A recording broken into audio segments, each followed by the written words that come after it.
Hi, after building the terrarium for our little compies, we are going to return now and create something longer and bigger in this episode, so don't forget to watch all the fun in the series. Hello everyone, it's Choomy here, and welcome back to the third part of the Titanfoot Park video series. This park has cost me long hours to build in Jurassic World Evolution 2. Partially because of my planning took hours before I even opened the game, but it was more because of the part-by-part building process of the two main builds I'm going to show you today, the bridges and the cave tours. Please remember that if you enjoy the content you are watching, I would be very grateful to your honest comments and subscription. If you want to get the notifications of my future videos appearing, please smash the bell icon. So, I start here by showing you the speedy time-lapse of the bridges first, and oh dear, these big containers were such a pain to build together and then sink to ground level. I actually want to ask you guys who use the Wee Toolbox mod for this game, can we somehow select multiple items and copy and paste them? If someone knows the answer, please write it in the comments section how. It would literally save hours of building these fun parts to my parks in future projects. Thank you. By the way, as I mentioned, I used mods for this build.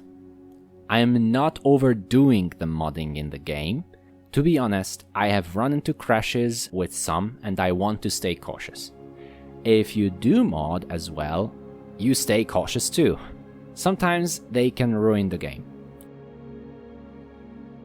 But back to the bridges. I wanted to focus on bringing the same style of these buildings that I brought in the small terrarium exhibit section. The Jurassic Park styled torches and these concrete pillars bring me the feeling that the park's architecture and decorations follow one style. So let's have a look together how it looks.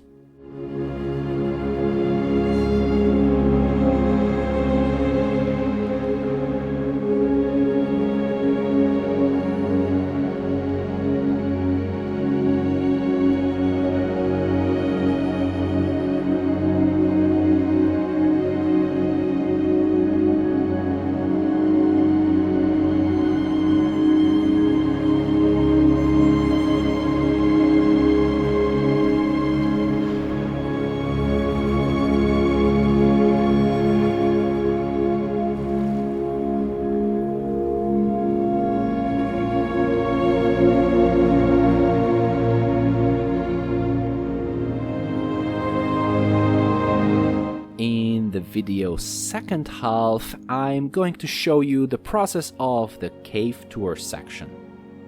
First, I wanted to make up my mind what I wanted to look like, so I picked a pen and started to draw a concept sketch. To me, perspective matters to see how it would look in 3 dimensions, so I usually start drawing the guidelines. I wanted to make the caves feel heavy and give the opportunity to watch these dinosaurs outside, how they are roaming in the wilderness. So, the Titanfoot Park will show a lot of huge animals in the wilderness. Most of them can be seen by the guests in this tour. Speaking of huge, I want to see how much you paid attention. Type in the comments what titans, meaning big sauropods, have you seen in the video series so far? Just a hint, you have seen 3 so far if you watched all the videos carefully. Now, let's continue with the build. The most time-consuming part of all the projects I have ever done. Creating caves out of rocks is a nightmare. Please, send me a message in the comment section whether there's a way to copy and paste rocks. This build will haunt me for a while, because 1. I really like the result and would want to reuse the concept in future builds. However, 2.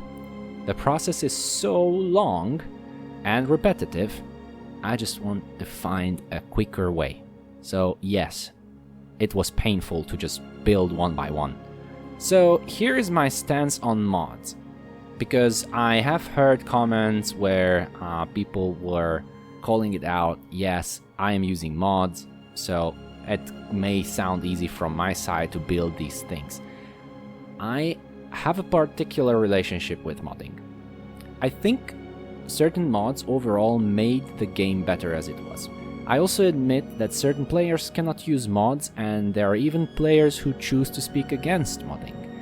I believe that everybody has the right to express opinions, and my purpose is just to inspire with creative solutions in this game, which, in a lot of cases, modding made achievable.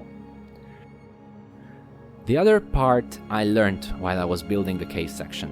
Decorations should not be placed next to elevated surfaces. Their hitbox will shape the steep hillside, and every rock that I built to be the part of the mountain started to just hang there and levitate in the air. To avoid this, you need to place these decorations outside of the elevations and water and move them back later with a toolbox mod. This way, you can avoid the impact of the hitbox on the surfaces of ground and water. The last tiny thing you could catch me doing in the cave was a little waterfall I placed as a source of water for the lake that will be next to the cave between the guests and the vast plains and forests filled with prehistoric wildlife. You can see me how I create waterfalls in other videos too. Waterfalls and flow of water is another decoration or feature that is missing from the game, and I hope I am wrong, but I think they won't be added to the game at all. So, I use fountain decorations and a toolbox mod to cover them behind some surfaces and create the impression. I'm very happy about this build overall and how it turned out. I hope you liked it too, and if you have, please consider subscribing for future content. See you on the tour in the next video.